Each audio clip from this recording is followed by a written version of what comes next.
Good morning, it is Friday the 24th of April 2020. Thank you for joining us once again. In the news, the crime rates down during the partial lockdown. Quarantined returnees from the Netherlands may receive visitors. Citizens still paying in foreign currency for services and teaching packages to prevent delays in schools. The partial lockdown has a significant influence on the fall of the crime rates. Chief Inspector Humphrey Naarden of the police force confirms that the different police stations have registered fewer burglaries and robberies. In general, society adheres to the partial lockdown, not to be on the public roads after 8 p.m. Despite this, the police had to make some arrests in certain neighborhoods. There were also some incidents during the first lockdown. The police reports that they are still working on tracking down these perpetrators. Since the beginning of the COVID-19 measures and the lockdown on April the 14th, every day the police tries to alert society to adhere to the rules. Also, in other violent parts of the world, we see that the crime rates have declined. The group of returnees from the Netherlands who are now in government quarantine may receive visitors. The condition remains that the COVID rules must be observed. Coordinator Jerry Sleengaert of the NCCR points out that the quarantine is only intended to isolate returnees as a precautionary measure. Sleengaert is satisfied with the first repatriation from the Netherlands.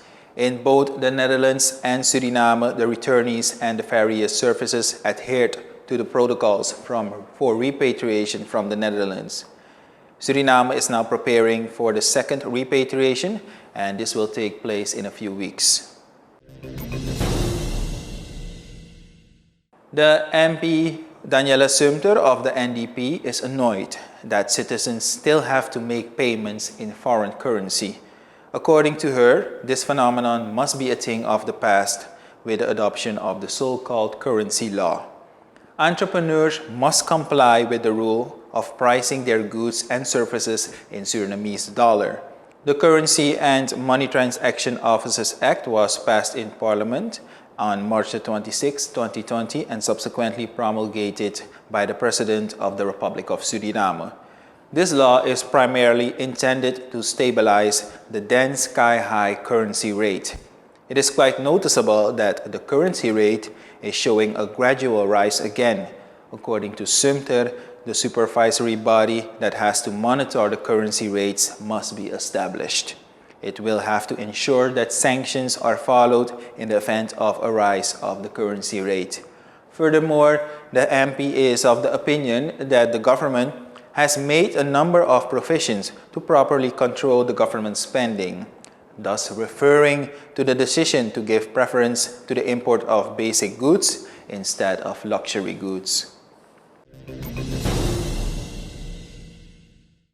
To prevent delays in education, some schools started to put together teaching packages.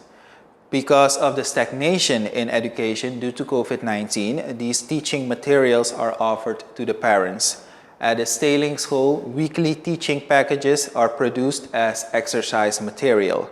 It is important to Dorothy Aron, the principal of the Staling School, that the so-called GLO test proceeds normally.